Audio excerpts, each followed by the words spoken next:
Yorana, je suis très heureuse de vous retrouver pour qu'ensemble on se penche une nouvelle fois sur tout ce qui pousse au Fénoua.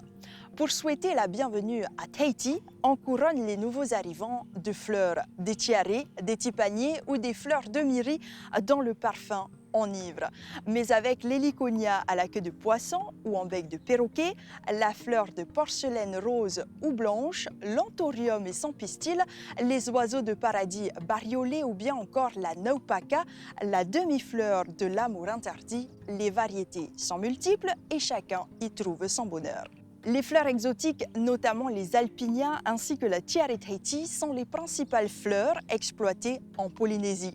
La culture florale est également orientée vers la fourniture de feuillages, de fleurs coupées et de plantes en pot. Les exploitations horticoles sont concentrées aux îles du Vent et aux îles sous le vent sur une surface respective de 100 et 40 hectares. La totalité de la production horticole s'écoule sur le marché local durant les grands événements tels que les Floralies et la foire agricole, mais aussi la fête des mers, la Toussaint et bien sûr au marché de Papeete et sur le bord de route. La Fédération horticole Haiti-Nirau fédère les différentes associations et rassemble aujourd'hui plus de 300 horticulteurs professionnels. Allez, on part pour un tour fleuri avec une halte à Papara où on va retrouver Patricia Hoata, la reine des fleurs à Tahiti. Elle est présidente de Haiti-Nirau. On fera ensuite un arrêt dans le Fa'apu de Maruya Tahitor'ei et sa collection d'une centaine de variétés de Auti. Et merci à Hans Rauscher qui, pour sa pousse au Fénoua, a bien voulu nous ouvrir les portes de son jardin merveilleux qui s'étend sur quelques 4 hectares à la presqu'île. Enfin, on retrouvera Patrice Jambon dans sa boutique de Papeete. Seuls les fleuristes ont le droit d'importer des fleurs coupées comme les roses ou les œillets que nous affectionnons. Il nous en donnera les modalités et nous parlera de son art de confectionner un bouquet.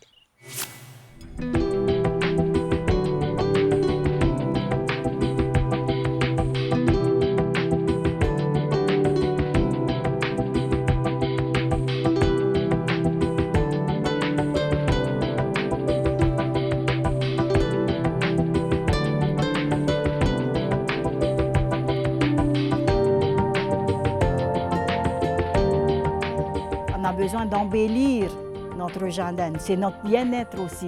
Quand tu rentres de travail, tu es fatigué, tu te retrouves dans ton jardin et tu te ressources de l'énergie des plantes.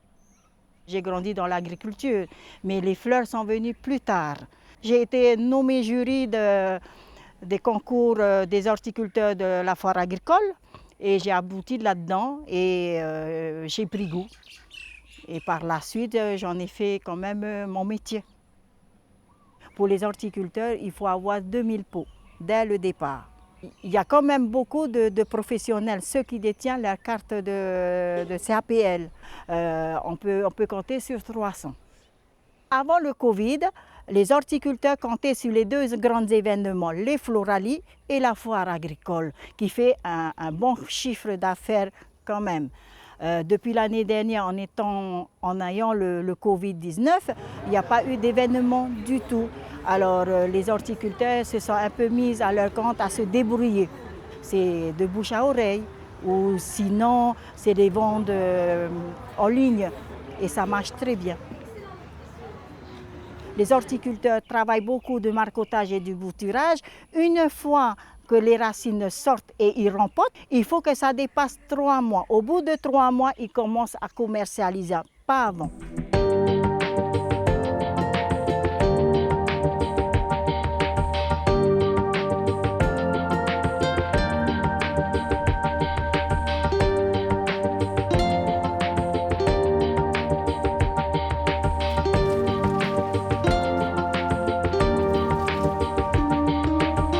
Dans mon Fa'apu, je plante des fleurs coupées déjà. J'ai aussi des Auti, des fleurs fleuries parfumées. Je plante aussi avec des roses de porcelaine, des héliconias avec pour mélanger un peu les couleurs.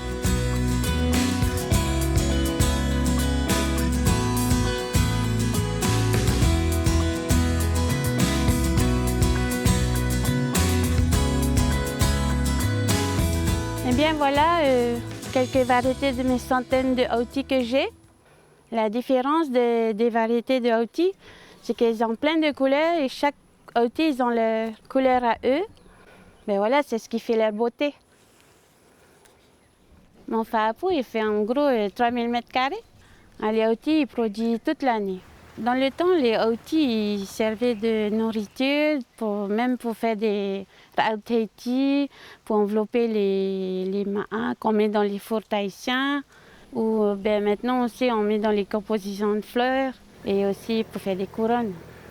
Je peux vivre avec ce métier d'horticultrice, mais il faut du courage en fait. Parce que les plantes, c'est quelque chose qu'on aime et tu ne peux pas t'en passer en fait. Tu es tout le temps là à ce que ton jardin soit joli et magnifique.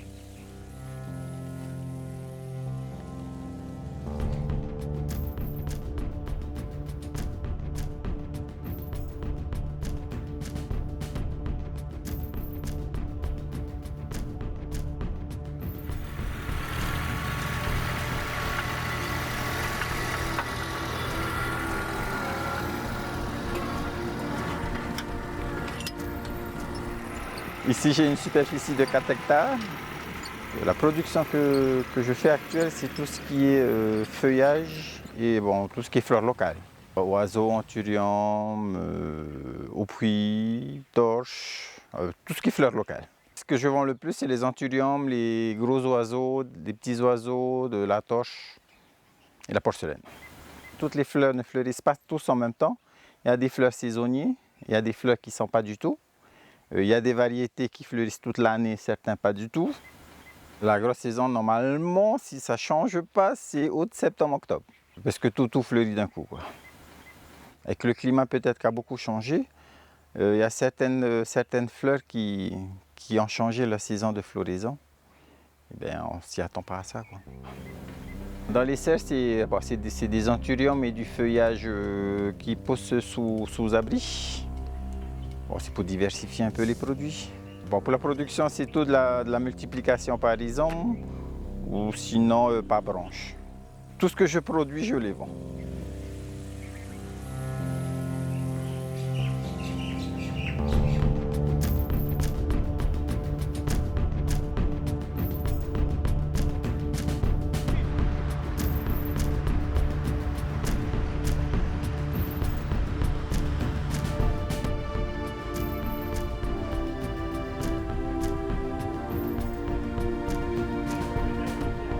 Alors on a deux façons, soit on met les fleurs au fur et à mesure, soit on fait une base de feuillage et on met ces fleurs après. Donc là notre base elle est faite, donc on va choisir un petit échantillonnage de fleurs et on va faire notre bouquet. Donc voilà, et là on est sur un bouquet rond. Alors on a ouvert en 94. Ça fait un bon nombre d'années maintenant. Et en fait, nous, ce qu'on trouvait intéressant, c'est que sur le territoire, il y avait énormément de feuillage tropical qui n'était pas utilisé. Donc on trouvait dommage de rester sur la fougère uniquement. Mais entre autres, le Aouti, le Dracæna, n'était pas utilisé. Et on a lancé ça. Et c'est vrai que depuis maintenant plusieurs dizaines d'années, pratiquement tous les fleuristes l'utilisent. Donc, ça veut dire que quelque part, on avait eu une bonne idée. Ce qui est exotique chez les Polynésiens, c'est justement le fait d'avoir des fleurs qui ne sont pas de pays exotiques. Donc c'est plus les fleurs de pays tempérés qu'on n'a pas l'habitude de voir sur le territoire. Donc ça peut être la rose, ça peut être l'œillet.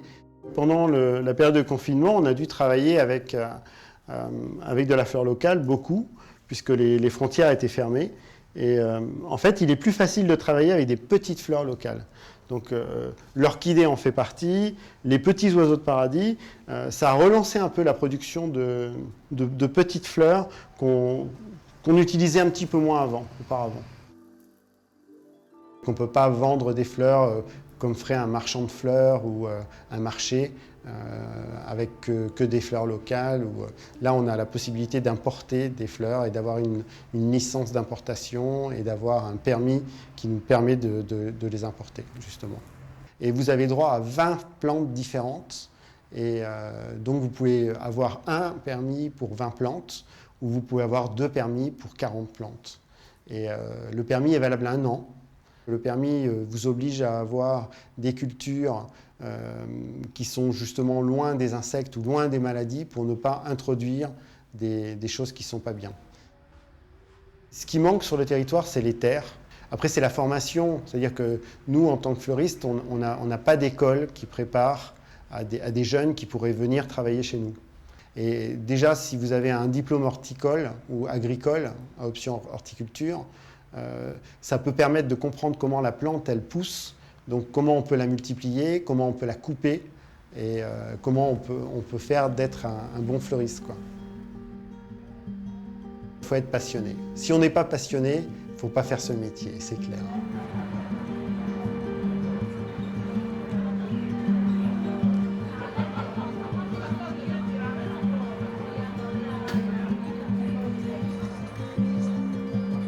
C'est une joie de rencontrer d'abord les copines horticulteurs, horticultrices. Depuis l'ouverture, il y a eu du monde, tous les jours. Et ça fait plaisir.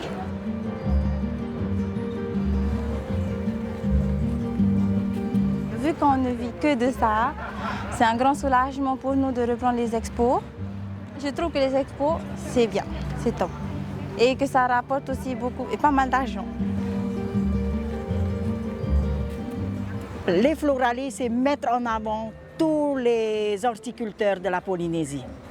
C'est la mise en valeur de leur savoir-faire. C'est la 11e édition, ça fait quand même un bon bout de temps.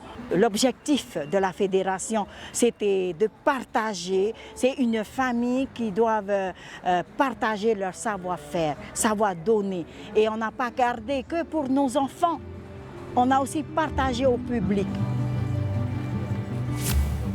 Et nous aussi, nous partageons au public. Maururu à toi, Patricia, merci beaucoup. À très vite pour un autre épisode de Ça pousse au Fénois, l'émission qui nous emmène sur les 5 archipels au cœur de notre terre et nos racines. Maururu et Yamet et Otowite Arbi.